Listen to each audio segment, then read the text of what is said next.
Bonsoir mes chers auditeurs. Comment allez-vous?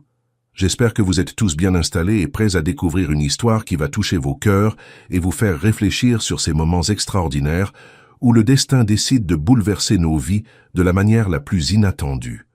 Ce soir, je vous emmène dans la magnifique ville de Lyon, en France, pour vous raconter l'histoire de Chloé, une jeune femme de 18 ans au cœur pur, qui va découvrir que parfois les épreuves les plus difficiles peuvent se transformer en bénédictions inespérées.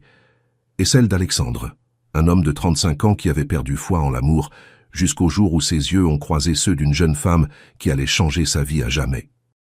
Vous allez découvrir comment l'amour peut naître dans les circonstances les plus troublantes, comment une famille peut s'agrandir de la plus belle des façons, et comment le véritable amour trouve toujours son chemin, même quand tout semble perdu. Cette histoire nous rappelle que derrière chaque épreuve se cache peut-être la plus belle des surprises que la vie nous réserve. Avant de commencer cette aventure ensemble, n'oubliez pas de laisser un pouce bleu pour soutenir notre chaîne. Abonnez-vous si vous ne l'avez pas encore fait et activez les notifications car des histoires comme celle-ci méritent d'être partagées.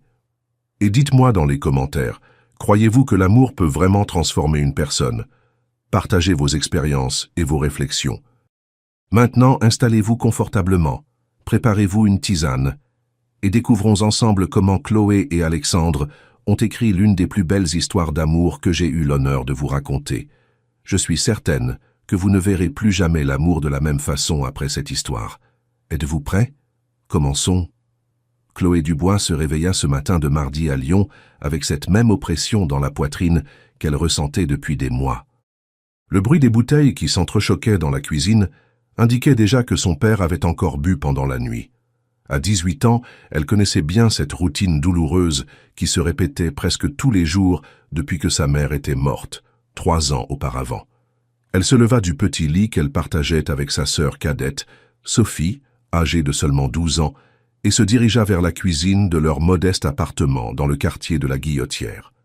Pierre Dubois était assis à la table, les mains tremblantes et les yeux rouges de quelqu'un qui n'avait pas bien dormi. « Papa, ça va ?» Chloé demanda avec cette voix douce qu'elle utilisait toujours pour ne pas l'énerver davantage. Il leva les yeux vers elle, et Chloé perçut qu'il y avait quelque chose de différent dans ce regard. Ce n'était pas seulement la gueule de bois habituelle, c'était de la peur. « Chloé, ma fille, il faut que je te parle. » La voix de Pierre sortit rauque, chargée d'une tristesse qui fit se serrer encore plus le cœur de la jeune fille. Elle s'assit sur la chaise en plastique face à son père, tenant ses mains qui tremblaient de manière incontrôlable. « Papa, raconte-moi ce qui s'est passé. Vous êtes retourné dans ces endroits, n'est-ce pas ?» Chloé imaginait déjà la réponse, mais elle avait besoin d'entendre. Ces derniers mois, Pierre s'était enfoncé de plus en plus dans le vice du jeu, fréquentant des maisons clandestines, éparpillées dans Lyon et sa région. C'était comme si, après la mort de sa femme, il avait complètement perdu le cap de sa vie, cherchant dans la chance impossible des jeux une échappatoire à la douleur qu'il portait dans sa poitrine. Chloé essayait toujours de le convaincre d'arrêter, mais ses paroles semblaient résonner dans le vide. « J'ai fait une très grosse bêtise, ma fille. Une bêtise qui va changer nos vies pour toujours. » Pierre commença à pleurer, et Chloé n'avait jamais vu son père dans cet état. « Je devais 15 000 € au Corse, cet homme qui tient la maison de jeu près de Bellecour. Je pensais que j'allais réussir à tout regagner, que tout allait bien se passer, mais j'ai tout perdu, Chloé. J'ai perdu même ce que je n'avais pas. » Les mots sortaient entrecoupés, mélangés à des sanglots qui faisaient trembler son corps. Chloé sentit le monde tourner autour d'elle. 15 000 €, c'était plus d'argent qu'elle pouvait en imaginer. Son salaire de femme de ménage dans quelques maisons du quartier suffisait à peine pour acheter le nécessaire pour la maison. Et maintenant, elle découvrait que son père devait une fortune à des gens dangereux. « Le Corse m'a donné un délai jusqu'à cet après-midi, Chloé. Si je ne paie pas, il a dit qu'il vous ferait du mal à toutes les deux, à toi et à Sophie. » Pierre serra les mains de sa fille avec force, comme s'il se noyait, et qu'elle était sa seule planche de salut. « Mais il m'a donné une option, ma fille, une option que je n'aurais jamais imaginé devoir considérer dans ma vie. » Le silence qui s'installa dans la cuisine était lourd, chargé d'une tension que Chloé pouvait sentir dans l'air. Elle regarda son père, voyant dans cet homme de 45 ans le reflet de ce que la douleur et le vice pouvaient faire à une personne. « Quelle option, papa ?» demanda-t-elle. bien qu'une partie d'elle redoutait déjà la réponse. Il y a un homme, un entrepreneur très riche ici à Lyon, qui était intéressé par... Pierre n'arrivait pas à finir sa phrase. Chloé sentit un froid dans son ventre, une prémonition terrible de ce qui allait arriver. « Papa, parlez donc, quel homme ?» Elle essaya de garder sa voix ferme, mais à l'intérieur, elle sentait que sa vie était sur le point de changer à jamais. Il s'appelle Alexandre Beaumont. Il a des entreprises. Il possède plusieurs choses ici en ville. Le Corse a dit qu'il était prêt à payer toute ma dette, mais en échange... Pierre s'arrêta encore, regardant sa fille avec un mélange de honte et de désespoir qui brisait le cœur de Chloé. « En échange de quoi, papa ?» Chloé demanda, bien qu'elle sache déjà au fond de son cœur quelle serait la réponse. « En échange de toi, ma fille. Il veut que tu ailles vivre avec lui, que tu sois à lui. » Les mots de Pierre tombèrent sur Chloé comme un seau d'eau glacée. Pendant quelques secondes, elle ne parvint pas à traiter ce qu'elle avait entendu. Être vendue comme si elle était un objet, comme si elle était une marchandise pour payer les dettes de son père. « Papa, vous ne pouvez pas être sérieux. Ça n'existe pas, c'est... » Chloé se leva de sa chaise, marchant dans la petite cuisine tout en essayant de comprendre l'ampleur de ce qui se passait. « Je sais que c'est de la folie, ma fille, mais si je ne fais pas ça, ils vont vous faire du mal. Et je ne peux pas laisser ça arriver. » « Mais papa, vous ne connaissez même pas cet homme. Et s'il est dangereux? Et s'il me fait du mal ?» Chloé sentait les larmes commencer à se former dans ses yeux, mais elle luttait pour les garder à l'intérieur. Elle avait toujours été la forte de la famille, celle qui s'occupait de tout le monde, et maintenant, elle devait être forte une fois de plus. Le Corse a dit que c'est un homme sérieux qui veut juste de la compagnie, qu'il va bien te traiter, te donner une belle vie. Pierre parlait comme s'il essayait de se convaincre qu'il faisait la bonne chose. Et Sophie, papa, comment ça va se passer pour Sophie? Chloé pensa à sa petite sœur qui dormait encore dans la chambre, sans imaginer que, quand elle se réveillerait, sa vie aussi serait bouleversée. Les 2 heures qui suivirent passèrent comme un cauchemar. Chloé essaya de trouver d'autres solutions, pensa à demander de l'argent en prêt aux patronnes, mais elle savait que personne n'aurait 15 000 € à prêter à une femme de ménage. Elle pensa à fuir avec Sophie, mais où irait-elle? Comment survivrait-elle? Son père expliqua qu'Alexandre Beaumont enverrait quelqu'un chercher Chloé à 3 heures de l'après-midi et que la dette serait considérée comme réglée. « Ma fille, je promets que je vais changer. Je vais arrêter de boire. Je vais m'occuper de Sophie. Je vais travailler pour te récupérer. » Pierre pleurait comme un enfant, mais Chloé savait que c'était des promesses vides.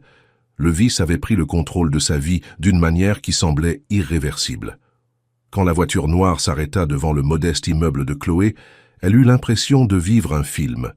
Un homme grand, en costume sombre, descendit du véhicule et frappa à la porte. « Vous êtes Chloé Dubois ?» demanda-t-il d'une voix formelle. « C'est moi », répondit-elle d'une voix basse, tenant une petite valise avec ses quelques vêtements.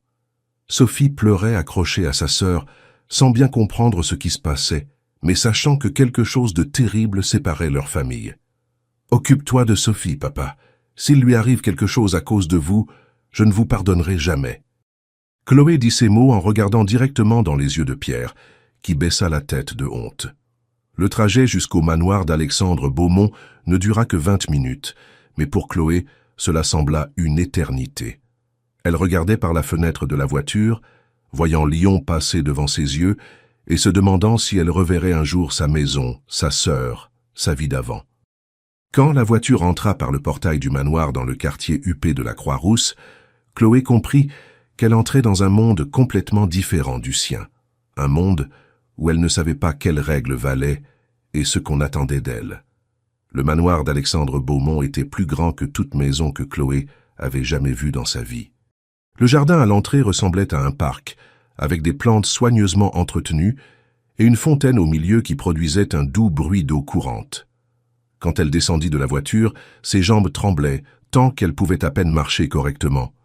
Le chauffeur porta sa petite valise jusqu'à la porte principale, où une femme d'une 50aine d'années l'attendait avec un sourire bienveillant. « Tu dois être Chloé. »« Je suis Madame Dubois, je m'occupe de cette maison depuis plus de 15 ans. » La voix de la femme était douce, avec cet accent lyonnais chaleureux qui rappelait à Chloé sa propre mère. « Viens, ma petite, Monsieur Alexandre t'attend dans le salon principal. » Chloé suivit Madame Dubois à travers d'immenses couloirs, ornés de tableaux au mur et de meubles qui semblaient trop précieux pour être réels.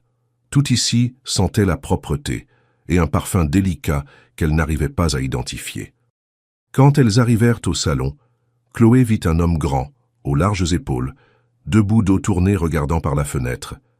Même sans voir son visage, elle pouvait sentir une énergie puissante qui émanait de cette silhouette. Alexandre se retourna lentement, et Chloé dut avaler sa salive quand ses yeux rencontrèrent les siens. Il était beau d'une manière qui effrayait, avec des cheveux châtains foncés peignés vers l'arrière, des yeux bleus foncés profonds et une barbe soigneusement taillée qui donnait un air encore plus sérieux à son visage. Il devait avoir une trentaine d'années et portait une chemise blanche qui marquait bien son corps athlétique. « Alors tu es Chloé Dubois ». Sa voix était grave, ferme, mais pas menaçante comme elle l'avait imaginé. « C'est moi, monsieur. » Chloé répondit doucement, regardant le sol parce qu'elle n'arrivait pas à soutenir son regard très longtemps. C'était comme si ses yeux pouvaient voir à travers elle, découvrir toutes ses peurs et insécurités. « Madame Dubois, pouvez-vous lui montrer sa chambre, s'il vous plaît ?» Alexandre parla sans quitter Chloé des yeux. « Après, nous parlerons des règles de la maison. » Chloé sentit son cœur s'accélérer avec le mot « règles ». Quel genre de règles un homme comme celui-là aurait-il? Elle suivit Madame Dubois jusqu'au deuxième étage par un escalier de marbre qui brillait tant qu'elle eut peur de glisser. La chambre qui serait la sienne était plus grande que tout le salon de l'appartement où elle vivait avec son père et sa sœur. Elle avait un lit double avec des draps blancs qui semblaient en soie, une énorme armoire en bois sombre et une fenêtre qui donnait sur le jardin de derrière. « Quelle belle chambre, Madame Dubois !» Chloé chuchota, touchant la couverture du lit avec précaution, comme si elle allait se casser. « Monsieur Alexandre a fait préparer tout spécialement pour toi, ma petite. Il peut paraître un peu dur, mais il a bon cœur. » Madame Dubois parla doucement, comme si elle racontait un secret. Pendant les premiers jours, Chloé voyait à peine Alexandre. Il sortait tôt le matin et ne rentrait que tard le soir, quand elle était déjà dans sa chambre. Madame Dubois expliqua qu'il avait plusieurs entreprises réparties dans Lyon et sa région et qu'il travaillait beaucoup. Après que sa première épouse est morte, il y a environ 5 ans, il ne vit que pour le travail. Il s'arrête à peine à la maison. Chloé apprit qu'Alexandre avait été marié, et cela la rendit encore plus nerveuse. Comment était sa femme? Pourquoi était-elle morte? Et pourquoi un homme riche comme lui avait-il besoin d'acheter une femme au lieu de trouver quelqu'un qui l'aimerait vraiment? Les questions tournèrent dans sa tête pendant les journées silencieuses au manoir, où le seul bruit était celui des employés s'occupant de la maison et du jardin. Madame Dubois enseigna à Chloé où se trouvait chaque chose dans la maison, lui montra l'énorme cuisine avec une cuisinière industrielle et un réfrigérateur double, la salle à manger avec une table pour 12 personnes, et même une bibliothèque avec des centaines de livres qui allaient du sol au plafond. Monsieur Alexandre aime beaucoup lire. Depuis petit, il a toujours été comme ça, raconte sa mère. Chloé fut curieuse d'en savoir plus sur sa famille, mais elle n'eut pas le courage de demander. Le soir, quand elle était seule dans sa chambre, elle regardait par la fenêtre et pensait à Sophie. Est-ce que sa sœur allait bien? Est-ce que son père s'occupait bien d'elle, ou avait-il recommencé à boire? La nostalgie lui serrait la poitrine d'une manière qui faisait physiquement mal, mais elle savait qu'elle ne pouvait rien faire d'autre qu'attendre et espérer que tout se passe bien. Le jeudi de la première semaine, Chloé aidait Madame Dubois à arranger les fleurs du jardin quand elle entendit le bruit de la voiture d'Alexandre arrivant plus tôt que d'habitude. Il n'était que 3 heures de l'après-midi, et il ne rentrait jamais avant 8 heures. « Madame Dubois, Monsieur Alexandre arrive », Chloé prévint, se levant de la terre où elle plantait des fleurs jaunes dont elle ne connaissait pas le nom. Comme c'est étrange, il ne rentre jamais si tôt. Madame Dubois s'essuya les mains sur son tablier et regarda Chloé avec un sourire. « Peut-être qu'il voulait mieux te connaître, ma petite. Tu es ici depuis presque 1 semaine et vous vous êtes à peine parlé. » L'idée de converser avec Alexandre rendait Chloé nerveuse, mais en même temps elle ressentait une curiosité étrange pour cet homme qui avait changé sa vie du jour au lendemain. Alexandre entra dans la maison et se dirigea directement vers le jardin, comme s'il savait exactement où trouver Chloé. Elle était debout à côté de Madame Dubois, les mains sales de terre et les cheveux un peu ébouriffés par le vent. Quand il s'approcha, Chloé put sentir l'odeur de son parfum, quelque chose de marquant et masculin qui fit s'accélérer son cœur sans raison apparente. « Chloé, j'ai besoin de te parler. » Sa voix sonna plus douce que les premiers jours, moins formelle. « Madame Dubois, pouvez-vous nous laisser seuls, s'il vous plaît ?» L'employé s'éloigna discrètement, mais Chloé remarqua qu'elle resta proche, comme si elle voulait la protéger de quelque chose. « Assieds-toi ici avec moi. » Alexandre indiqua un banc de pierre sous un grand arbre qui faisait une ombre agréable. Chloé s'assit au bout du banc, laissant un grand espace entre elle et Alexandre. Ses mains tremblaient un peu, et elle les cacha dans le tissu de la robe simple qu'elle portait. « Tu te plais ici ?» Alexandre demanda, la regardant avec une expression qu'elle n'arrivait pas à déchiffrer. « Tout va très bien, monsieur. Madame Dubois prend très bien soin de moi. » Chloé répondit doucement, sans encore arriver à le regarder directement.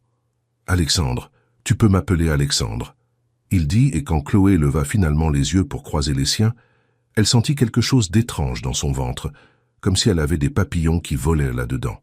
« Je sais que toute cette situation est difficile pour toi. Ce n'est pas comme ça que j'imaginais que les choses allaient se passer. » Alexandre passa sa main dans ses cheveux, un geste qui montrait qu'il était nerveux, lui aussi. « Comment, monsieur? Comment tu imaginais que ça allait se passer ?» Chloé demanda, surprise par son propre courage de poser une question. Alexandre resta silencieux pendant quelques secondes, regardant ses mains. « Je ne sais pas vraiment. Ça fait longtemps que je ne me rapproche de personne, que je n'ai pas envie de connaître quelqu'un vraiment. Quand le Corse m'a parlé de ta situation, j'ai pensé que ce serait simple, que ce serait juste. » Il s'arrêta de parler, comme s'il avait réalisé qu'il en disait trop. « Que ce serait juste quoi ?» Chloé insista, sentant qu'elle arrivait finalement à voir un côté humain de cet homme qui semblait si distant. Que ce serait juste un accord, sans sentiments impliqués.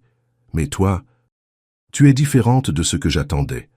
Alexandre la regarda à nouveau, et cette fois Chloé ne détourna pas le regard.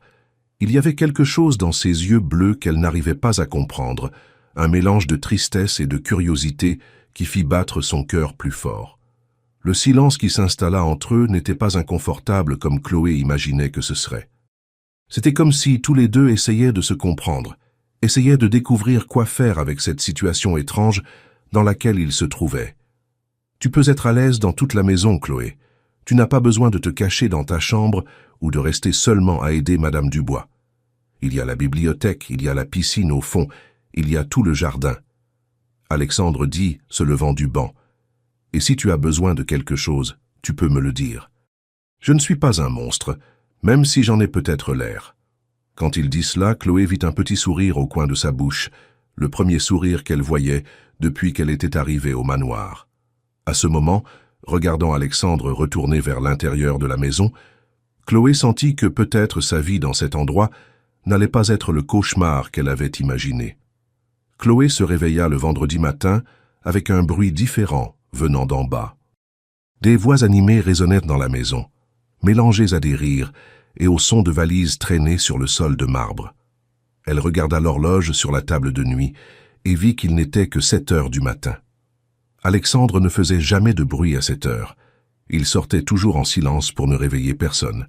Curieuse, Chloé se leva du lit, mit le peignoir que Madame Dubois avait laissé pour elle et alla jusqu'à la fenêtre qui donnait sur l'entrée principale de la maison. Une voiture différente était garée devant, et elle pouvait voir 2 personnes âgées en descendre avec l'aide d'un chauffeur. La femme avait des cheveux grisonnants, relevés en un chignon élégant, et portait une robe bleu marine qui semblait chère mais discrète.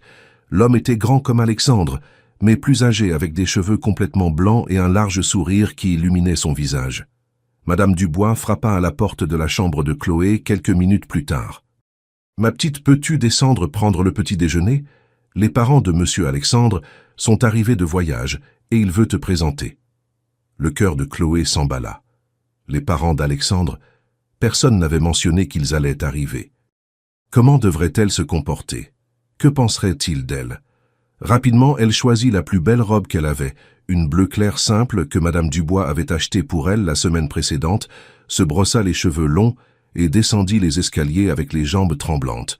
Les voix venèrent de la salle à manger, et quand Chloé arriva à la porte, elle vit Alexandre assis à table avec le couple de personnes âgées. Tous s'arrêtèrent de parler quand elle apparut. Papa, maman, voici Chloé. Alexandre se leva de sa chaise et Chloé remarqua qu'il semblait différent en présence de ses parents. Plus détendu, plus humain. La femme âgée se leva immédiatement de table et marcha vers Chloé les bras ouverts. Quelle jolie jeune fille! Alexandre, tu ne m'avais pas dit qu'elle était si belle. Marguerite Beaumont serra Chloé dans ses bras comme si elle était une fille qu'elle n'avait pas vue depuis des années. L'étreinte était chaleureuse, parfumée, et Chloé ressentit une émotion qu'elle n'avait pas ressentie depuis que sa mère était morte. « Je suis Marguerite, la mère d'Alexandre, et celui-là, c'est Henri, son père. Tu peux nous appeler tante Marguerite et oncle Henri, d'accord, ma chérie ?» Sa voix était douce, chargée d'affection sincère qui fit monter les larmes aux yeux de Chloé. Henri s'approcha aussi, avec un sourire paternel qui rappelait à Chloé son propre père dans les bons moments, avant le vice. « Alors tu es la Chloé dont notre fils nous a parlé. C'est un plaisir de te connaître, ma chère. » Il tendit la main vers elle, mais quand il vit que Chloé était émue, il l'attira aussi dans une étreinte. « Pardon, je ne voulais pas pleurer, c'est que vous êtes très gentil. » Chloé réussit à parler entre les larmes qui s'obstinaient à couler. « Oh, ma chérie, ici c'est ta maison maintenant. Nous sommes ta famille. » Marguerite tint les mains de Chloé, regardant directement dans ses yeux. « Alexandre nous a raconté ton histoire, la situation difficile que tu traversais. Mais maintenant tu es ici, et nous allons prendre soin de toi comme si tu étais notre propre fille. » Alexandre observait tout en silence, avec une expression que Chloé n'avait jamais vue auparavant. C'était comme s'il était surpris par la réaction de ses parents. Pendant le petit déjeuner, Marguerite n'arrêtait pas de poser des questions à Chloé. Elle voulait savoir sa vie, sa sœur, ce qu'elle aimait faire. « Je travaillais comme femme de ménage, tante Marguerite. Je m'occupais de quelques maisons du quartier. Et j'aime beaucoup lire quand j'en ai le temps. » Chloé répondit, encore timide, mais se sentant de plus en plus à l'aise. « Lire? Comme c'est merveilleux. Alexandre adore aussi les livres. Vous allez avoir beaucoup de sujets de conversation. » Henri commenta, faisant un clin d'œil à son fils. Chloé regarda Alexandre et vit qu'il la regardait avec un intérêt renouvelé. « Quel genre de livre aimes-tu, Chloé ?» Alexandre demanda, se penchant un peu vers elle. « J'aime les romans, ceux qui parlent de vrai amour, tu sais, et j'aime aussi les histoires de personnes qui arrivent à changer de vie. » Chloé répondit, sentant son visage chauffer quand elle parla de romans. « Notre bibliothèque est à ta disposition, ma chérie. Il y a des centaines de livres là-bas. Je suis certaine que tu vas trouver beaucoup de choses intéressantes. » Marguerite dit, servant plus de café à Chloé. « Tante Marguerite lit beaucoup aussi. Vous deux allez très bien vous entendre. » Alexandre commenta, et Chloé remarqua qu'il y avait un ton plus doux dans sa voix, différent de la formalité des premiers jours. « Parle-nous de ta sœur, Chloé. Comment va-t-elle » Henri demanda avec une préoccupation sincère. Chloé sentit sa poitrine se serrer en pensant à Sophie. Elle a 12 ans, elle est très intelligente et studieuse. Elle me manque beaucoup. La voix de Chloé s'étrangla, et Marguerite prit immédiatement sa main sur la table. « Et si tu l'amenais passer un week-end ici, ce serait très bien de la connaître aussi. » Marguerite suggéra, regardant Alexandre comme si elle demandait son approbation. Alexandre resta silencieux pendant quelques secondes, pensif. « Si Chloé le veut, je ne vois aucun problème. » Il répondit finalement, et Chloé sentit son cœur se remplir de joie. « Vraiment? Je peux amener Sophie ici ?» Elle demanda, n'arrivant presque pas à croire ce qu'elle entendait. « Bien sûr que tu peux, ma chérie. Cette maison est trop grande pour si peu de monde. Ce sera bien d'avoir une enfant qui court par ici de nouveau. » Henri dit, regardant Marguerite avec un sourire nostalgique. Après le petit déjeuner, Marguerite insista pour que Chloé l'accompagne au jardin. « Je veux mieux connaître la jeune fille qui a conquis l'attention de mon fils. » Elle dit, passant son bras sous celui de Chloé pendant qu'elle marchait entre les fleurs. « Tante Marguerite, je n'ai conquis aucune attention. La situation est un peu compliquée. » Chloé essaya d'expliquer, mais Marguerite l'interrompit d'un geste doux de la main. « Ma chérie, je connais mon fils depuis 35 ans. Ça fait 5 ans qu'il ne montre d'intérêt sincère pour personne. Hier soir, il m'a appelé en parlant de toi, voulant savoir quand nous allions arriver pour te rencontrer. Ça veut dire quelque chose. » Le cœur de Chloé s'accéléra. Alexandre avait parlé d'elle à ses parents. Il est encore blessé par la mort de Françoise, sa première épouse. Ce fut une période très difficile pour notre famille. Marguerite continua, s'asseyant sur un banc près des roses. Comment est-elle morte, tante Marguerite? Chloé demanda doucement, sentant qu'elle s'approchait d'un sujet délicat. C'était un cancer, ma chérie, très agressif, très rapide. Ils étaient mariés depuis à peine 2 ans quand ils ont découvert la maladie. Alexandre s'est occupé d'elle jusqu'au dernier jour. Il ne quittait pas le chevet de son lit d'hôpital. Marguerite essuya une larme qui coulait sur son visage. Après qu'elle soit partie, il a complètement changé. Il a arrêté de sourire, a arrêté de s'intéresser à quoi que ce soit qui ne soit pas le travail. Henri et moi étions très inquiets, pensant qu'il n'arriverait plus jamais à être heureux. Chloé écoutait tout en silence, comprenant mieux pourquoi Alexandre semblait si fermé et distant. Mais hier soir, quand il a parlé de toi au téléphone, j'ai entendu quelque chose dans sa voix que je n'entendais plus depuis 5 ans. Une curiosité, un intérêt sincère pour quelqu'un. Marguerite tint à nouveau les mains de Chloé. « Je ne sais pas quoi faire, tante Marguerite. Toute cette situation est très confuse pour moi. Je suis venue ici à cause des dettes de mon père. Ce n'était pas mon choix. » Chloé confessa, sentant qu'elle pouvait faire confiance à cette femme qui la traitait avec tant d'affection. Parfois le destin nous place dans des situations qui semblent être une erreur, mais qui finissent par être exactement ce dont nous avions besoin, ma chérie. Peut-être que toi et Alexandre avez besoin l'un de l'autre plus que vous ne l'imaginez. Marguerite sourit, touchant le visage de Chloé avec tendresse maternelle. L'important, c'est que vous vous donniez une chance de vraiment vous connaître, sans hâte, sans pression. Le vrai amour n'a pas de délai pour arriver, mais quand il arrive, on le sait.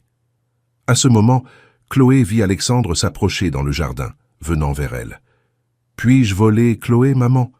Je voulais lui montrer la bibliothèque. » Alexandre dit, mais Chloé remarqua qu'il était un peu nerveux. « Bien sûr, mon fils. Nous avons déjà assez parlé pour aujourd'hui. » Marguerite se leva, donna un baiser sur le front de Chloé et chuchota à son oreille « Donne-lui une chance, ma chérie. C'est un homme bien. » Quand Marguerite s'éloigna, Alexandre resta debout à côté de Chloé, comme s'il ne savait pas exactement quoi dire. « Tes parents sont des personnes merveilleuses. » Chloé dit, brisant le silence. « Ils t'ont beaucoup aimé. » Ma mère est déjà en train de planifier de t'enseigner les recettes de famille. Alexandre répondit, et Chloé remarqua un petit sourire au coin de sa bouche. Ils marchèrent ensemble jusqu'à la bibliothèque, et Chloé resta bouche bée devant la quantité de livres qu'il y avait là. Les étagères allèrent du sol au plafond, remplies d'œuvres de tout type. « Mon Dieu, combien de livres !» elle s'exclama, tournant au milieu de la pièce pour essayer de tout voir. « Tu peux lire tout ce que tu veux. » Ceux-ci sont des romans. Alexandre indiqua une section spécifique marchant jusque-là. Chloé le suivit, et quand ils arrivèrent près des étagères, elle remarqua qu'ils étaient très proches l'un de l'autre. Elle pouvait sentir la chaleur de son corps, l'odeur du parfum qui devenait déjà familier. « Merci de me laisser amener Sophie ici. » Chloé dit, le regardant. « Je sais comme c'est important d'avoir de la famille près de soi. » Alexandre répondit, et quand leurs yeux se croisèrent, Chloé ressentit à nouveau cette sensation étrange dans son ventre. Cette fois, elle ne détourna pas le regard et remarqua qu'Alexandre non plus. Pendant quelques secondes, ils restèrent là, debout, se regardant en silence, comme s'ils essayaient de comprendre ce qui se passait entre eux. Durant les 2 semaines qui suivirent, le manoir des Beaumont se transforma en un lieu complètement différent. Marguerite assumait le rôle de mère que Chloé n'avait jamais eu le droit d'avoir, lui enseignant les traditions de famille, des recettes françaises que Henri avait rapportées de ses voyages, et même quelques notions de savoir-vivre qui, selon elle, toute jeune dame devait connaître. « Ma chérie, viens voir comment on fait la sauce du coq au vin de notre famille. Ma belle-mère m'a enseigné cette recette quand j'ai épousé Henri, et maintenant, je vais te l'enseigner. » Marguerite appelait Chloé tous les matins à la cuisine, où elles passaient des heures à converser et cuisiner ensemble. Chloé ne s'était jamais sentie si accueillie, si partie intégrante d'une vraie famille. Henri, quant à lui, avait une manière paternelle et protectrice qui faisait que Chloé se sentait en sécurité. Il racontait des histoires de l'enfance d'Alexandre, comment le petit garçon avait toujours été responsable et sérieux, mais aussi des moments amusants qui montraient un côté plus léger de lui. Tu sais, Chloé, quand Alexandre était petit, il avait un chien appelé Max. C'était un bâtard qu'il avait trouvé dans la rue et ramené à la maison tout blessé. Henri racontait pendant qu'ils prenaient le café sur la terrasse, observant Alexandre qui rentrait du travail. Marguerite ne voulait pas le garder. Elle disait que nous ne savions pas d'où venait cet animal, Mais Alexandre a tant pleuré, tant supplié, que nous avons fini par céder. Il s'est occupé de ce chien comme si c'était un trésor. Il lui donnait des bains, le brossait, dormait enlacé avec lui. Chloé écoutait ces histoires avec le cœur réchauffé, imaginant Alexandre enfant avec la même sériosité qu'il avait aujourd'hui, mais s'occupant d'un chien abandonné. Max a vécu 15 ans avec nous. Quand il est mort, Alexandre avait 22 ans. C'était déjà un homme fait, mais il a pleuré comme un enfant. Il a toujours eu le cœur tendre pour ceux qui avaient besoin de soins. Henri regarda Chloé avec un sourire significatif. Les interactions entre Chloé et Alexandre commencèrent aussi à changer graduellement. Il rentrait du travail plus tôt, dînait avec toute la famille et restait à converser au salon jusqu'à plus tard. Chloé découvrit qu'il était intelligent d'une manière qui l'impressionnait. Il parlait des affaires avec passion, des livres qu'il lisait avec enthousiasme et avait des opinions intéressantes sur tout. « Qu'as-tu pensé de ce livre de Proust que je t'ai prêté ?» Alexandre demanda un soir pendant qu'ils étaient tous au salon après le dîner. « J'ai adoré du côté de chez Swann. J'ai été ému par l'amour de Swann pour Odette, même si c'était si compliqué. » Chloé répondit, animée pour discuter de l'histoire. « Tu ne trouves pas que c'était plutôt de l'obsession que de l'amour ?» Alexandre demanda, se penchant vers l'avant dans le fauteuil où il était assis. « Non, je pense que c'était de l'amour vrai, mais mal compris. L'amour véritable rend parfois les gens un peu fous. » Chloé parla avec conviction et vit qu'Alexandre devint pensif avec sa réponse. Marguerite observait ces conversations avec un sourire discret, échangeant des regards complices avec Henri. Il voyait clairement que quelque chose grandissait entre leur fils et Chloé, même si les deux n'en avaient pas encore conscience. « Alexandre, pourquoi n'emmènes-tu pas Chloé visiter l'usine demain? Elle n'a jamais vu comment fonctionne une entreprise. » Marguerite suggéra un jour pendant le déjeuner. « Aimerais-tu voir ça, Chloé ?» Alexandre demanda, et elle remarqua une anxiété dans sa voix, comme si la réponse était importante. « J'adorerais. Je ne suis jamais entré dans une usine de ma vie. » Chloé répondit sincèrement, et vit le visage d'Alexandre s'illuminer d'un sourire authentique. Henri et Marguerite échangèrent un autre regard significatif, clairement satisfait du rapprochement des deux. Le lendemain, Alexandre emmena Chloé visiter l'usine de pièces automobiles qu'il administrait dans la zone industrielle de Lyon. Chloé fut fascinée par l'organisation, par les employés qui respectaient et aimaient clairement Alexandre, par la façon dont il connaissait chaque secteur et se préoccupait du bien-être de tous. Monsieur Alexandre est un très bon patron. Un des employés les plus anciens commenta avec Chloé pendant qu'Alexandre parlait avec le superviseur. « Quand ma fille est tombée malade, il a payé l'hôpital privé pour elle. Je n'oublierai jamais ça. » Chloé observait Alexandre avec des yeux nouveaux, voyant comment il était respecté non par peur, mais par admiration véritable. Pendant le retour à la maison, elle n'arriva pas à cacher son admiration. « Je n'avais jamais imaginé que tu étais comme ça au travail. Tout le monde t'aime beaucoup. » Chloé commenta, le regardant pendant qu'il conduisait. « Mon père m'a toujours enseigné que diriger, c'est prendre soin des gens, pas seulement donner des ordres. » Alexandre répondit, gardant les yeux sur la route, mais Chloé remarqua qu'il fut content du compliment. Ce soir-là, après le dîner, Alexandre invita Chloé à se promener dans le jardin. Marguerite et Henri échangèrent un regard et se retirèrent discrètement dans leur chambre, laissant les deux seuls. « Veux-tu voir la partie du jardin que tu ne connais pas encore ?» Alexandre demanda, offrant son bras à Chloé. Elle prit son bras, sentant pour la première fois le contact physique intentionnel entre eux. Ils marchèrent par un sentier de pierre qui menait à une petite cascade au fond de la propriété. « Oh, quel endroit magnifique! Je ne savais pas qu'il y avait ça ici. » Chloé s'exclama, enchantée par le son de l'eau qui tombait et les lumières douces qui illuminaient l'endroit. « Je viens ici quand j'ai besoin de réfléchir, quand la journée a été difficile. » Alexandre confessa, s'asseyant sur une pierre lisse près de l'eau. Chloé s'assit à côté de lui, plus proche qu'elle n'avait l'habitude de rester. « Alexandre, puis-je te poser une question ?» Chloé rassembla son courage pour parler d'un sujet qui l'intriguait depuis des jours. « Bien sûr, tu peux demander n'importe quoi. » Il répondit, la regardant avec une attention totale. « Pourquoi as-tu accepté cette proposition du Corse? Je veux dire, tu pourrais avoir n'importe quelle femme que tu voudrais. Tu n'avais pas besoin... » Chloé s'arrêta, ne sachant pas comment finir la phrase sans paraître impolie. Alexandre resta silencieux pendant un long moment, regardant l'eau qui coulait, parce que je ne voulais pas m'impliquer émotionnellement avec personne. Après Françoise, j'ai pensé que je n'arriverais plus jamais à aimer quelqu'un, que ce serait plus facile d'avoir juste un accord. Il parla doucement, comme s'il confessait quelque chose de douloureux. Et maintenant, tu penses encore comme ça? Chloé demanda, sentant son cœur s'accélérer avec son propre courage. Alexandre se tourna pour la regarder directement, et Chloé vit quelque chose dans ses yeux qu'elle n'avait jamais vu auparavant. C'était comme si une barrière était tombée, comme s'il permettait qu'elle voie qui il était vraiment derrière la protection qu'il avait construite autour de son cœur. « Maintenant, je ne sais plus rien, Chloé. Tu as tout changé. » Il dit, levant lentement sa main pour toucher son visage. Chloé sentit un frisson parcourir tout son corps quand ses doigts touchèrent à sa peau. « Tu es si différente de tout ce que j'avais imaginé, si pure, si vraie. Et moi... » Alexandre s'arrêta de parler, approchant lentement son visage du sien. Chloé ferma les yeux, sentant son cœur battre si fort qu'elle était certaine qu'il pouvait l'entendre. Quand leurs lèvres se touchèrent, ce fut comme si un éclair avait traversé le corps de Chloé. Le baiser commença doux, presque timide, mais s'approfondit bientôt quand Chloé répondit avec une intensité qui la surprit. Elle n'avait jamais embrassé personne auparavant, mais avec Alexandre cela semblait naturel, comme si leur corps savait exactement quoi faire.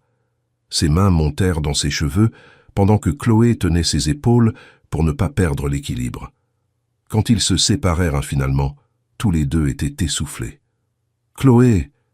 Alexandre chuchota, appuyant son front contre le sien. « Je ne voulais pas que ça arrive, je ne voulais pas m'attacher à toi. » Sa confession fit se serrer le cœur de Chloé. « Et maintenant c'est arrivé, qu'allons-nous faire ?» Chloé demanda, regardant dans ses yeux qui brillaient à la lumière des lampes du jardin. « Je ne sais pas. Je sais seulement que quand je suis près de toi, j'oublie tout ce que j'ai juré pour moi-même après avoir perdu Françoise. » Alexandre dit, caressant le visage de Chloé avec son pouce. « Qu'avais-tu juré ?» Elle demanda doucement. « Que je ne laisserai plus jamais personne entrer dans mon cœur, parce que ça fait trop mal quand on perd. » Alexandre confessa, et Chloé vit des larmes se former dans ses yeux. « Mais tu ne vas pas me perdre, Alexandre. Je suis là, je ne vais nulle part. » Chloé dit, tenant son visage avec ses deux mains. « Tu ne comprends pas, Chloé. Je t'ai acheté. Comment pouvons-nous construire quelque chose de vrai là-dessus ?» Sa voix était chargée de culpabilité et d'angoisse. Peut-être que nous pouvons oublier comment ça a commencé et penser à comment ça peut finir. Chloé suggéra, se surprenant elle-même avec la sagesse de ses propres mots. Alexandre la regarda pendant un long moment, comme s'il voyait Chloé pour la première fois. « Tu es incroyable, tu sais, tu as une force, une pureté que je n'ai jamais vue chez personne. » Il dit, embrassant son front avec tendresse, « Et toi, tu es bien meilleur que tu ne penses l'être. » Chloé répondit, caressant sa poitrine par-dessus sa chemise. Ils restèrent là, assis, enlacés, écoutant le son de l'eau et sentant que leurs vies avaient changé pour toujours cette nuit-là. Chloé savait qu'il n'y avait pas de retour en arrière, que son cœur appartenait déjà complètement à cet homme compliqué et blessé qui apprenait à aimer à nouveau. Et Alexandre, pour la première fois en 5 ans, permit à l'espoir de refaire partie de sa vie, même en sachant qu'aimer signifiait courir le risque de souffrir encore. Après cette nuit dans le jardin, tout changea entre Chloé et Alexandre. Ils n'arrivaient plus à faire semblant que c'était juste un accord, qu'il n'y avait pas de sentiments impliqués. Pendant la journée, ils échangeaient des regards pleins de signification, des sourires timides et des contacts occasionnels qui faisaient s'accélérer le cœur de tous les deux. Marguerite et Henri percevaient le changement dans l'air, l'énergie différente qui planait sur la maison, et rayonnaient de voir leur fils montrer enfin des signes de vie et de bonheur. « Avez-vous vu comme Alexandre est différent ? Hier, je l'ai surpris en train de fredonner en se préparant pour le travail. » Marguerite commenta avec Henri et Chloé pendant le petit déjeuner. « Ça fait des années que je ne l'avais pas vu comme ça. » Henri acquiesça, faisant un clin d'œil à Chloé, qui rougit jusqu'à la racine des cheveux. Une semaine après le premier baiser, Alexandre rentra du travail avec une surprise. « Chloé, il y a quelqu'un ici qui meurt d'envie de te voir. » Il dit, apparaissant à la porte de la cuisine où elle aidait Marguerite à préparer le dîner. Derrière lui apparut Sophie, courant avec son petit visage illuminé de joie. « Chloé, ma sœur !» La petite se jeta dans les bras de Chloé qui commença à pleurer d'émotion. « Ma petite Sophie, chérie, comme tu as grandi !» Chloé la serra fort, sentant cette partie de son cœur qui était blessée guérir un peu. « Alexandre est venu me chercher à l'école. Il a une très belle voiture. » Sophie dit, animée, regardant Alexandre avec admiration. « Et il a dit que je peux passer tout le week-end ici. » Chloé regarda Alexandre par-dessus la tête de sa sœur, les yeux pleins de larmes de gratitude. « Merci. » Elle articula sans son, et il sourit simplement, touché par son émotion. Marguerite adopta immédiatement Sophie comme petite fille de substitution, couvrant la fillette d'attentions et de soins. Quelle petite princesse adorable! Alexandre, tu ne m'avais pas dit que la sœur de Chloé était si mignonne. Marguerite dit, arrangeant les cheveux de Sophie. Tante Marguerite, vous êtes très gentille. Chloé m'a dit que vous appreniez à cuisiner de bonnes choses. Sophie répondit avec la spontanéité typique des enfants, faisant rire tout le monde. Henri fondit aussi pour la petite, proposant de lui montrer la collection de livres pour enfants qu'il gardait depuis qu'Alexandre était petit. « Veux-tu voir les livres qu'Alexandre lisait quand il avait ton âge ?» Henri demanda, et Sophie accepta avec enthousiasme. Pendant le dîner, la table fut plus animée que jamais, avec Sophie racontant des histoires de l'école et posant des questions sur tout ce qu'elle voyait au manoir. Chloé observait sa sœur être traitée avec affection par cette famille qui l'avait accueillie et sentait son cœur se remplir d'une gratitude profonde.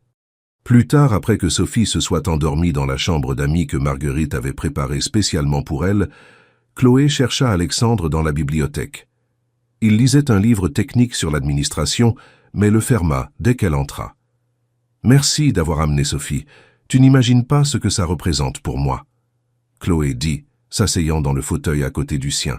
« J'ai vu comme tu as été heureuse. Et c'est une petite fille adorable, très semblable à toi. » Alexandre répondit, tendant la main vers Chloé.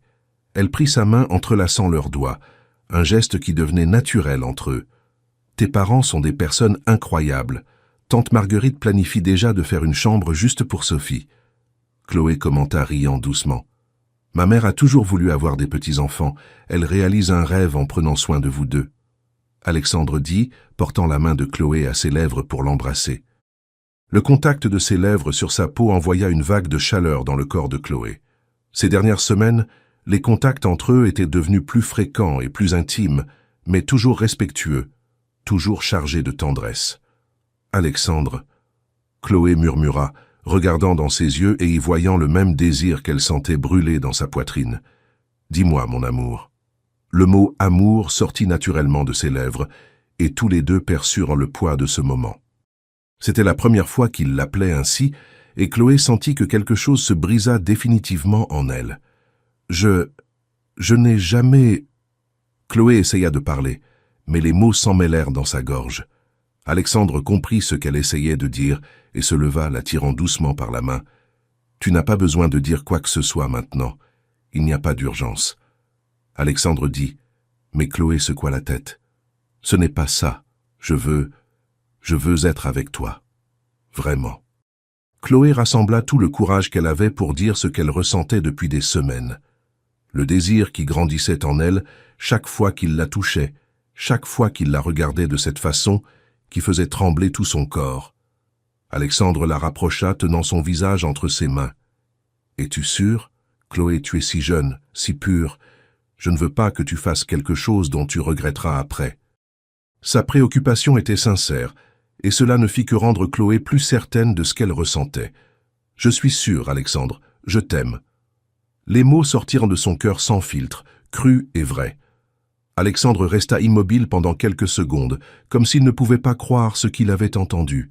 « Tu m'aimes ?» il demanda, la voix rauque d'émotion. « Je t'aime tant que ça me fait mal dans la poitrine quand tu n'es pas près de moi. » Chloé confessa, touchant sa poitrine par-dessus sa chemise.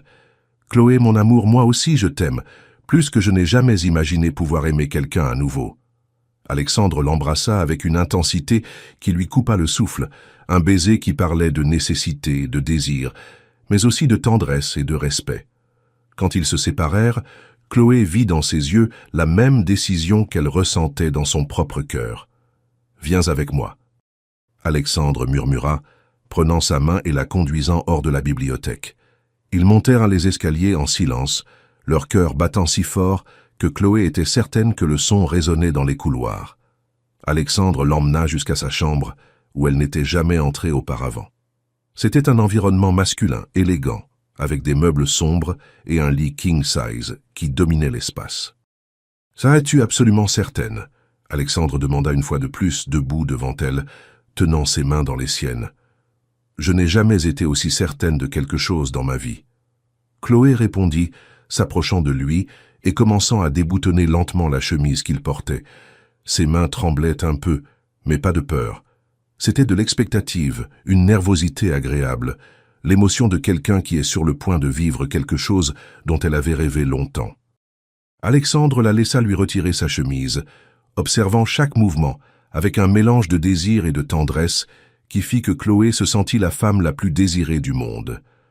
Quand elle termina, il lui rendit la faveur, déboutonnant sa robe avec des mouvements lents et attentionnés, embrassant chaque bout de peau qui se révélait. « Tu es si belle, Chloé, si parfaite. » Il murmurait entre les baisers, la faisant frissonner entièrement. Quand ils ne portaient plus que leurs sous-vêtements, Alexandre la porta jusqu'au lit, l'allongeant avec soin comme si elle était en cristal. « Je vais prendre soin de toi, mon amour. Je vais faire que ce soit spécial. » Il promit, s'allongeant à côté d'elle et l'attirant dans ses bras. Ce qui arriva ensuite fut comme un rêve pour Chloé. Alexandre la toucha avec une révérence qui la fit se sentir sacrée, embrassa chaque partie de son corps comme s'il priait, murmura des mots d'amour à son oreille qui la firent pleurer d'émotion. Quand ils devinrent finalement un seul être, Chloé comprit pourquoi les gens appelaient cela faire l'amour.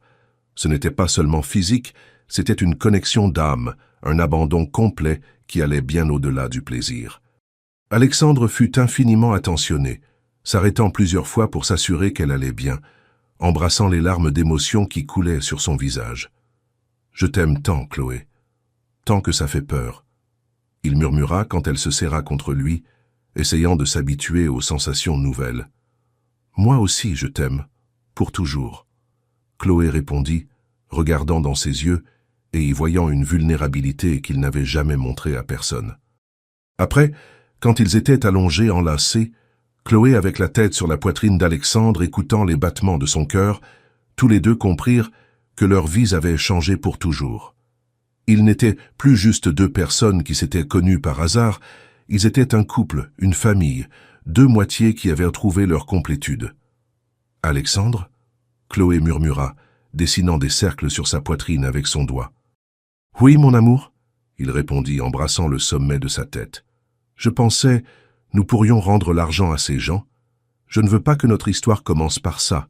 Je veux qu'elle soit propre, qu'elle soit vraie. » Chloé dit, levant la tête pour le regarder. Alexandre sourit, un sourire plein de fierté et d'admiration.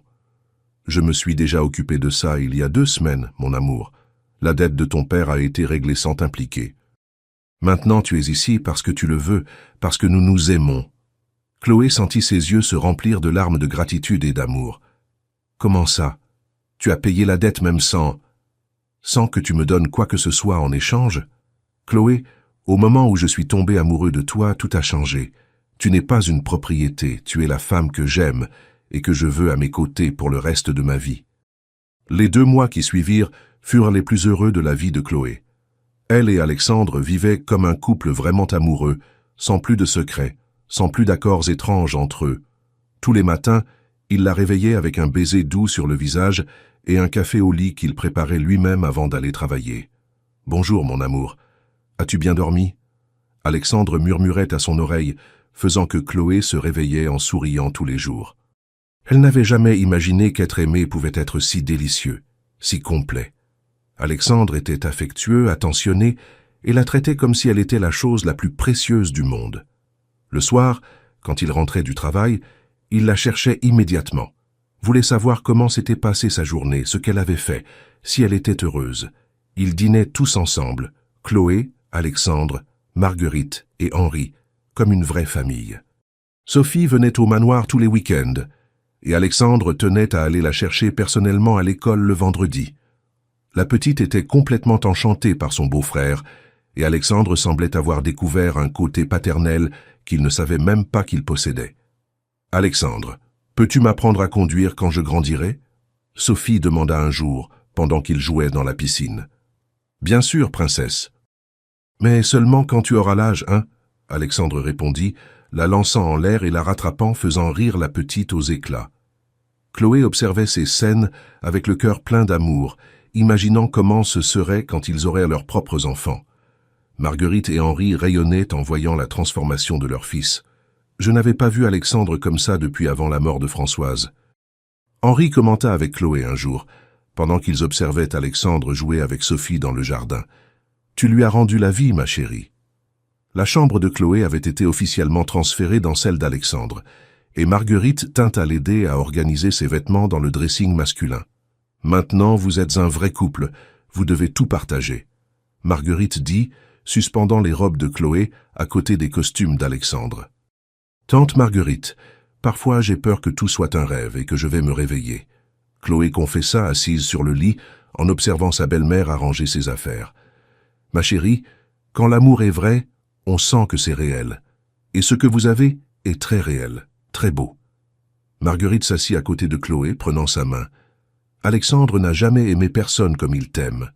Même Françoise, il ne la regardait pas de la façon dont il te regarde. » Ces mots remplirent le cœur de Chloé d'une sécurité qu'elle n'avait jamais ressentie. Un matin de jeudi, Chloé se réveilla en se sentant mal.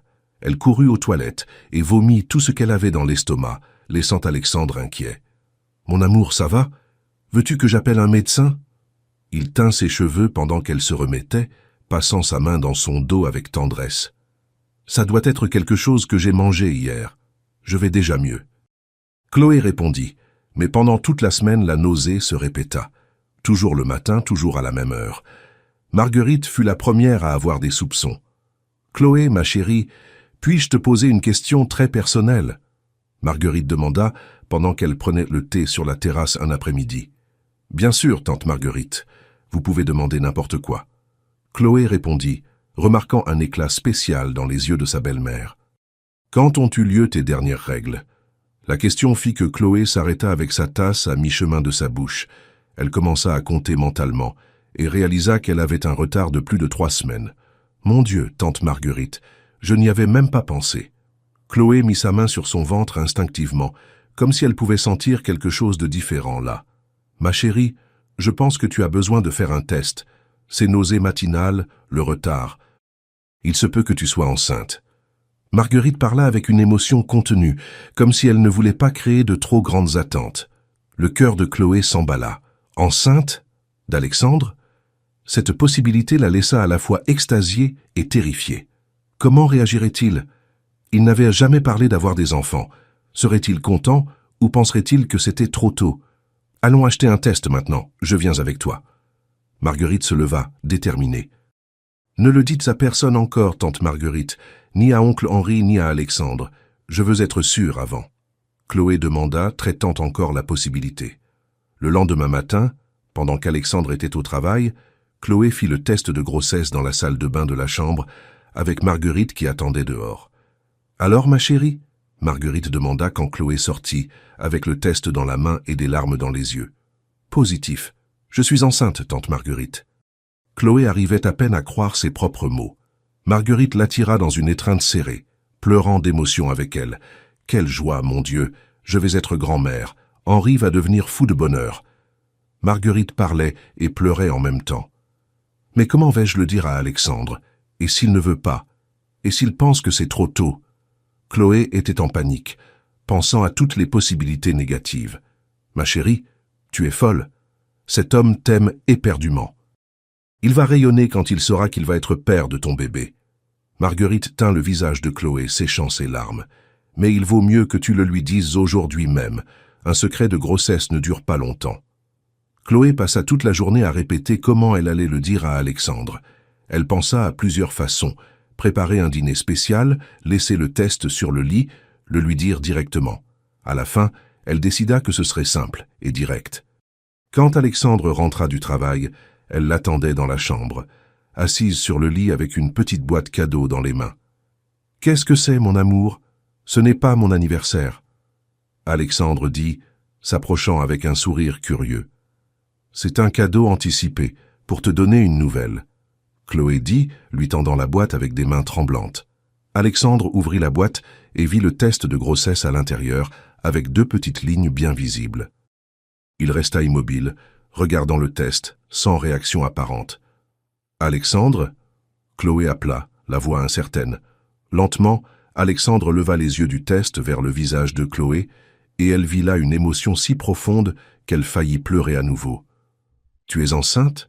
il demanda, la voix étranglée. « Je le suis, d'environ 2 mois, je pense. » Chloé répondit, essayant de déchiffrer son expression. Alexandre lâcha la boîte sur le lit et attira Chloé dans ses bras, la soulevant du sol et tournant. « Je vais être papa. Chloé, mon amour, nous allons avoir un bébé. » Il criait de joie, couvrant son visage de baisers. « Tu es heureux? Tu es vraiment heureux ?» Chloé demanda, ayant besoin d'en être sûre. « Heureux? Je suis aux anges. Chloé, tu n'imagines pas comme je désirais ça sans même savoir que je le désirais. » Alexandre la reposa par terre et s'agenouilla immédiatement, embrassant son ventre encore plat. « Salut bébé, c'est papa, je t'aime déjà beaucoup. » Chloé pleura en voyant Alexandre parler à son ventre, réalisant que ses peurs étaient infondées. Cette nuit-là, ils le racontèrent à Marguerite et Henri qui s'évanouirent presque d'émotion. « Je vais être grand-père. Marguerite, nous allons être grands-parents. » Henri cria, soulevant Marguerite du sol exactement comme Alexandre avait fait avec Chloé. « Je le savais déjà. J'ai eu des soupçons depuis la semaine dernière. » Marguerite confessa, riant et pleurant en même temps. « Maman, tu savais et tu n'as rien dit ?» Alexandre demanda surpris. « Je voulais que Chloé ait la joie de découvrir et de le dire en premier. » « Mais je mourais d'envie de parler. » Marguerite se défendit, serrant Chloé comme si elle était la fille la plus chérie du monde.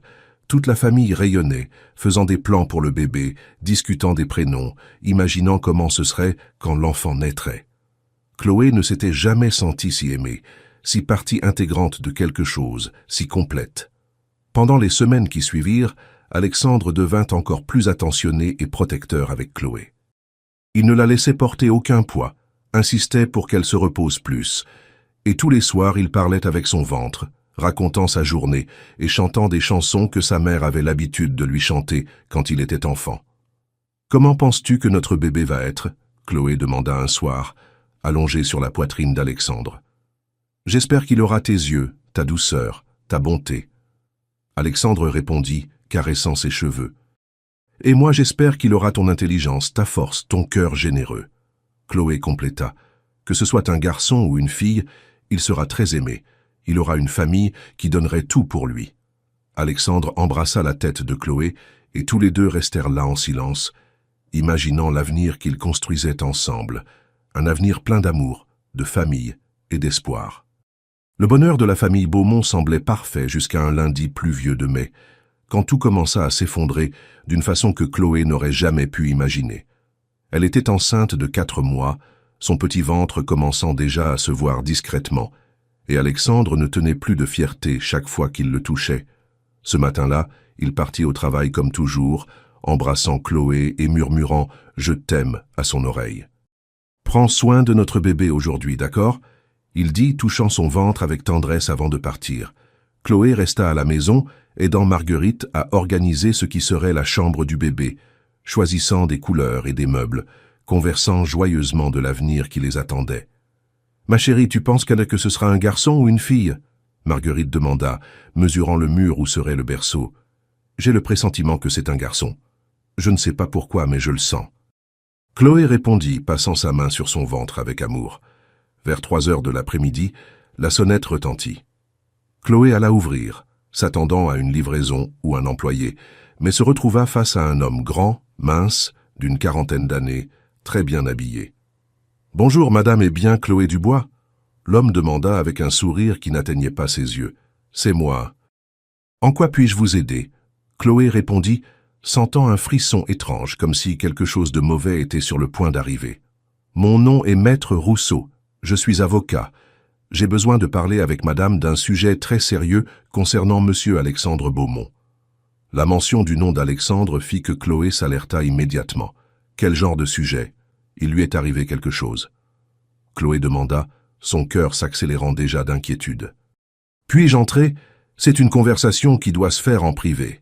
L'homme insista et Chloé, ne sachant que faire, le laissa entrer. « Madame Chloé, je représente les intérêts de la famille de feu Françoise Beaumont, première épouse de Monsieur Alexandre. » Maître Rousseau commença, assis dans le salon principal du manoir.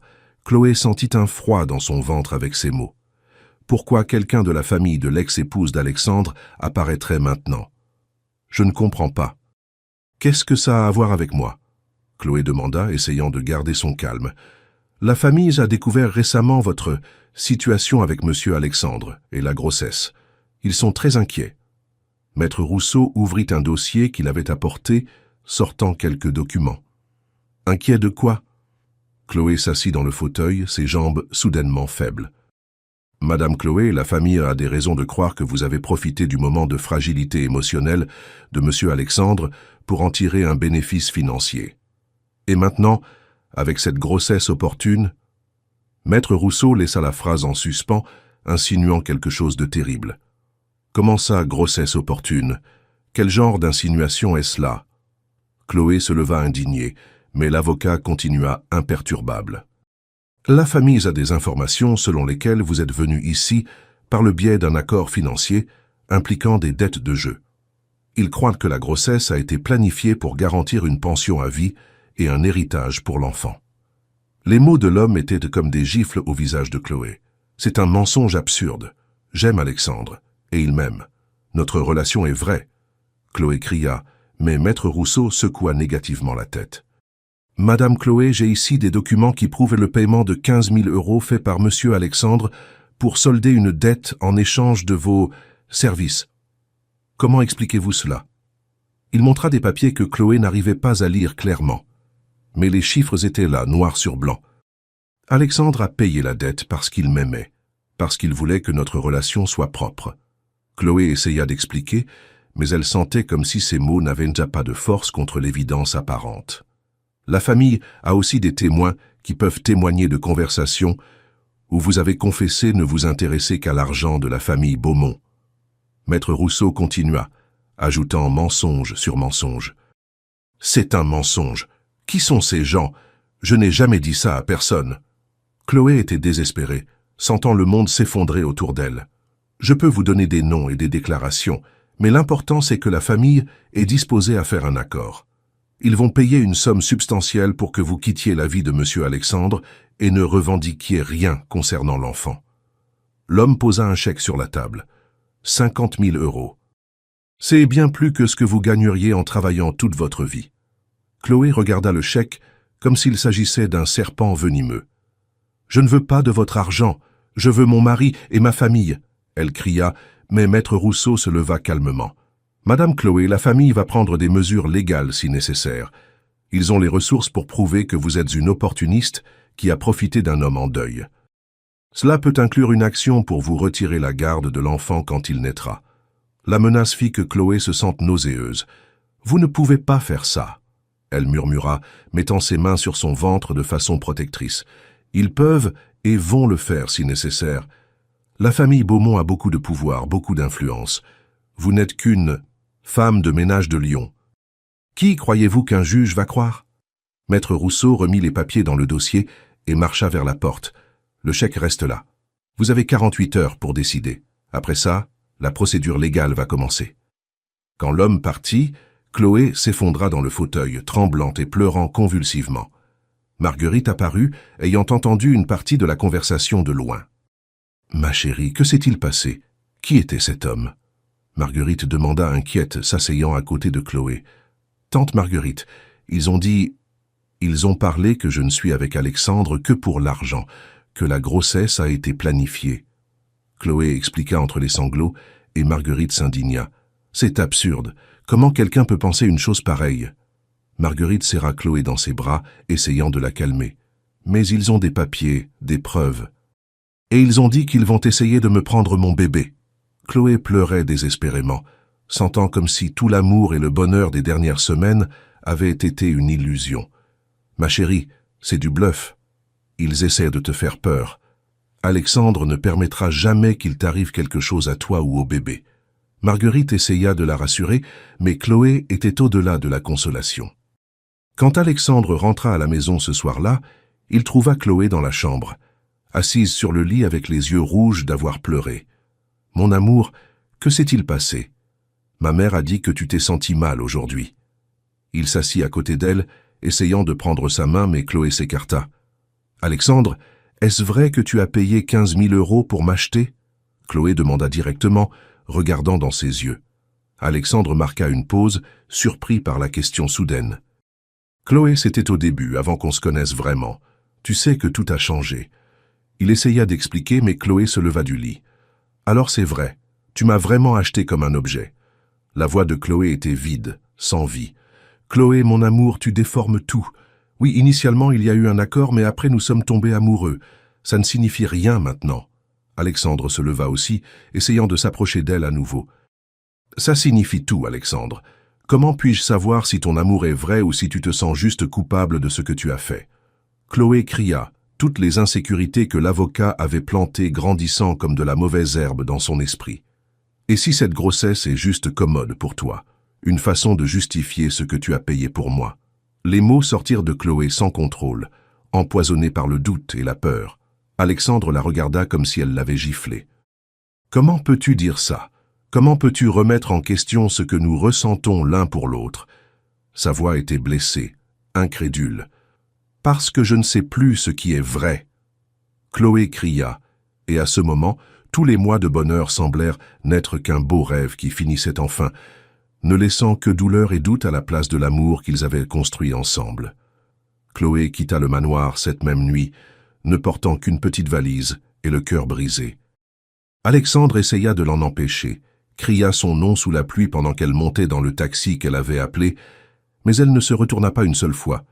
Marguerite et Henri assistèrent à la scène horrifiés, sans comprendre comment quelque chose d'aussi beau s'était transformé en tragédie si rapidement. « Alexandre, cours après elle, ne la laisse pas partir comme ça !» Marguerite criait, mais Alexandre était planté sur le seuil du manoir, regardant le taxi disparaître dans l'obscurité, complètement dévasté. Pour la première fois en 5 ans, depuis la mort de Françoise, il pleura sans retenue, sentant comme s'il avait perdu sa raison de vivre une fois de plus. Chloé retourna au modeste appartement du quartier de la Guillotière, où son père et Sophie vivaient. Son père avait trouvé un emploi dans un garage mécanique après que la dette ait été réglée, et essayait de reconstruire sa vie sans le vice du jeu. Dans les mois qui suivirent, Chloé vécut dans une tristesse profonde qui inquiétait tous ceux qui l'entouraient. La grossesse progressa normalement, mais elle semblait juste passer les jours, sans la joie qu'une future mère devrait avoir. Sophie essayait de la réconforter, racontant des histoires de l'école et parlant de sa nostalgie d'Alexandre et des grands-parents Beaumont. « Chloé, pourquoi tu n'appelles pas Alexandre? Je suis certaine qu'il te manque. » Sophie dit un jour, voyant Chloé regarder mélancoliquement une échographie du bébé. « C'est compliqué, Sophie. Les relations d'adultes sont difficiles à comprendre. » Chloé répondit, caressant son ventre qui était déjà bien rond. Elle était à 7 mois de grossesse quand le bébé naquit, un beau garçon aux yeux bleus identiques à ceux de son père qu'elle nomma Louis. En regardant ce petit bébé, Chloé ressentit un mélange de joie immense et de tristesse encore plus grande, parce que Louis ressemblait tant à Alexandre que ça lui faisait mal au cœur. Pendant les premiers mois après la naissance, Chloé travailla comme couturière dans une petite confection du centre de Lyon pour subvenir aux besoins de son fils. L'argent était serré, mais elle arrivait à donner le nécessaire à Louis et à aider son père avec les dépenses de la maison. Tous les soirs, quand elle couchait Louis pour dormir, elle regardait son petit visage et y voyait Alexandre, se demandant comment ce serait s'ils étaient ensemble, si le bébé avait grandi entouré par l'amour d'une famille complète. Pendant ce temps, Alexandre avait découvert la vérité sur l'avocat qui avait rendu visite à Chloé. Après des semaines d'enquête, il découvrit que Maître Rousseau ne représentait aucune famille de Françoise, mais plutôt un rival commercial qui voulait le déstabiliser émotionnellement pour s'emparer d'un de ses contrats importants. Cette découverte rendit Alexandre furieux et désespéré. « Maman, comment ai-je pu laisser ça arriver? Comment n'ai-je pas protégé Chloé et notre fils de cette méchanceté ?» Alexandre demanda à Marguerite, arpentant le salon comme un animal en cage. « Ah mon fils, tu ne savais pas. Personne ne pouvait imaginer que quelqu'un serait capable d'une telle cruauté. Marguerite essaya de le consoler, mais elle était aussi dévastée par la séparation. Henri avait engagé un détective privé pour découvrir où vivait Chloé. Et quand il obtint finalement l'adresse, toute la famille Beaumont ressentit un mélange de soulagement et d'appréhension. « Alexandre, tu dois aller la chercher immédiatement. Expliquez tout ce que nous avons découvert. » Henri encouragea son fils. « Et si elle ne veut pas m'écouter? Et si elle croit vraiment que tout était un mensonge ?» Alexandre exprima sa plus grande peur. « Alors tu vas lui prouver que c'est vrai. Tu vas te battre pour votre amour. » Marguerite l'encouragea avec détermination. Un samedi matin, 3 mois après la naissance de Louis, Chloé entendit frapper à la porte. Quand elle ouvrit, elle faillit tomber à la renverse de choc. Alexandre était là, plus mince, avec les yeux marqués par l'insomnie et la tristesse, mais toujours l'homme qu'elle aimait de toute la force de son cœur.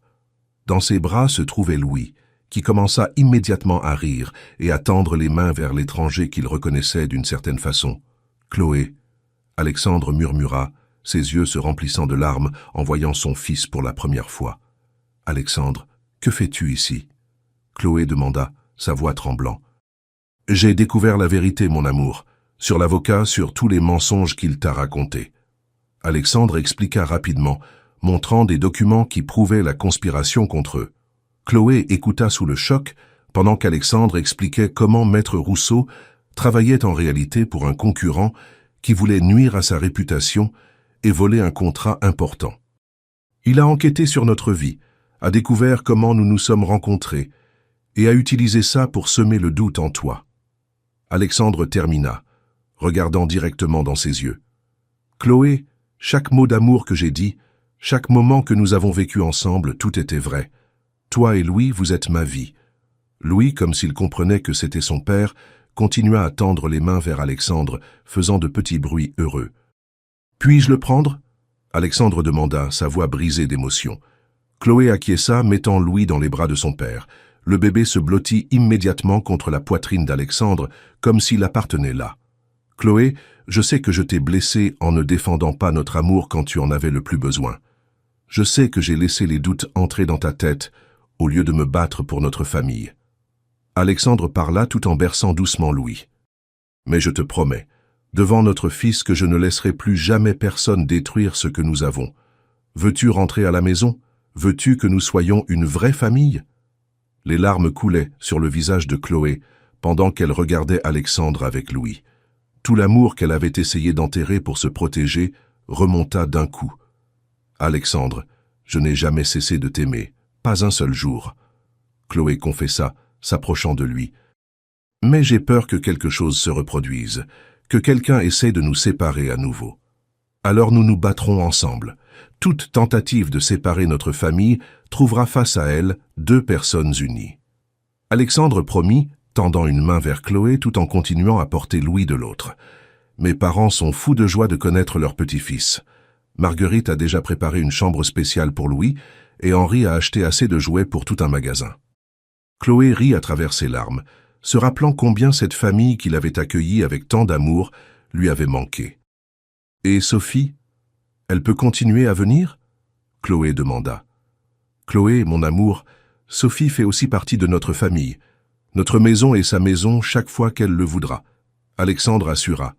Quand tous les 3 s'embrassèrent ensemble pour la première fois, Chloé sentit qu'elle était enfin complète à nouveau. Le petit bébé entre eux représentait non seulement l'amour qu'ils partageaient, mais aussi l'espoir d'un avenir où rien ni personne ne pourrait détruire la famille qu'ils avaient construite ensemble. Cette nuit-là, quand ils retournèrent au manoir, Marguerite et Henri pleurèrent de joie en revoyant Chloé et en rencontrant Louis. « Quel beau petit-fils! Henri regarde ses beaux yeux identiques à ceux de son père. » Marguerite s'exclama, prenant Louis dans ses bras comme la grand-mère éprise qu'elle était déjà. Henri serra Chloé dans ses bras comme si elle était une fille qui était revenue après un long voyage. « Bienvenue à la maison, ma chérie. Cette maison n'était plus la même sans toi. » La famille était enfin réunie, plus forte après avoir surmonté l'épreuve qui aurait pu les détruire pour toujours, mais qui au contraire ne fit que prouver que le vrai amour trouve toujours un moyen de triompher sur l'adversité et les mensonges. Et ainsi, chers auditeurs, nous arrivons à la fin de l'histoire de Chloé et Alexandre. un voyage qui nous enseigne le pouvoir transformateur de l'amour véritable. Quand Chloé est arrivée dans ce manoir à Lyon, effrayée et sans espoir, elle n'aurait jamais pu imaginer qu'elle découvrirait non seulement l'amour de sa vie, mais toute une famille qui l'accueillerait comme une fille. L'histoire de Chloé nous montre que peu importe d'où nous venons ou quelles circonstances nous ont menés à un endroit particulier de la vie, ce qui compte, c'est ce que nous faisons des opportunités que Dieu place sur notre chemin. L'amour véritable a le pouvoir de guérir d'anciennes blessures, de transformer des cœurs endurcis et de créer des familles là où il n'y avait auparavant que solitude. Alexandre a appris qu'il est possible d'aimer à nouveau après une grande perte, et Chloé a découvert que sa valeur ne dépendait pas des circonstances qui l'avaient menée jusque-là, mais de l'amour pur qu'elle portait dans son cœur. Et le petit Louis est né pour être la preuve vivante que quand deux personnes s'aiment vraiment, elles peuvent surmonter n'importe quel obstacle. J'espère que cette histoire vous a touché comme elle m'a touché. Dites-moi dans les commentaires quelle partie vous a le plus ému, et n'oubliez pas de vous abonner à la chaîne pour plus d'histoires qui réchauffent le cœur. Un gros bisou à tous, que Dieu bénisse vos vies avec beaucoup d'amour et de bonheur. À bientôt.